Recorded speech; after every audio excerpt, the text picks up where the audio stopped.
মনে হচ্ছে। ও ইউসুফ, ইউসুফ। হ্যাঁ চাচা। এদিকে আসো, এদিকে আসো, এদিকে আসো। আচ্ছা একটু কথা বলছিলাম। আরে রেল লাইনের মধ্যে এদিকে আসো।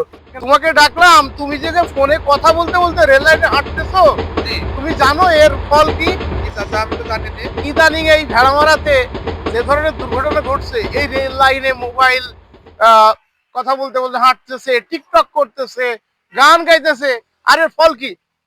প্রতিনিয়ত দুর্ঘটনা ঘটছে। তুমি যেভাবে কথা বলতে বলতে হাঁটছো, আমি তো এত ভাবি নাই কিছু। এটা ভাবতে হবে তো। আর রেল লাইনে কেন হাঁটছো? রেল লাইনে হাঁটা নিষেধ তো। বিকালে মনে করলাম যে একটু এক বন্ধু ফোন দিল, কথা বলতে বলতে রেল লাইন দিয়ে যায়। না না, এটা কখনোই করা যাবে না। তাহলে চাচা তোমার বিরাট একটা অন্যায় হয়ে গেছে, কারণ রেল লাইনে এভাবে ফোন ফোন কানে দিয়ে কথা বলতে বলতে গেলে যে কোনো সময় তো দুর্ঘটনা ঘটবে। অবশ্যই দুর্ঘটনা ঘটবে, এটা এড়িয়ে চলতে হবে। আর আমাদের কাজ হচ্ছে সবাইকে সচেতন করা।